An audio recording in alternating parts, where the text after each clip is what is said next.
Now here, for example, I would like to increase decimal points here. Only two decimal points is there. I would like to increase it to the four decimal points. How can we increase to the four decimal points? First we have to select that particular cell which one you would like to modify. Then go to here. Here you can in quick access bar, formatting is there. There, here we can say increase decimal places. If you click on that, it will increase to 3, again 4, 5, like this. If you decrease, it will be decreasing.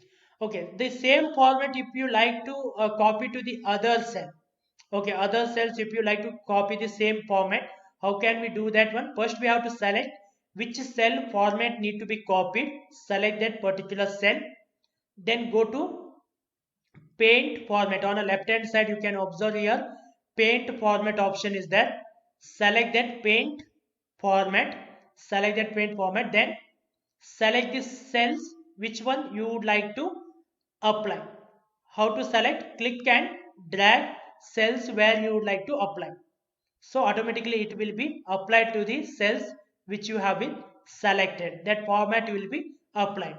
Select the cell which one you would like to copy, paint format, then select where you would like to apply, so that it will be copied and pasted. This is about a modification of the number and date format.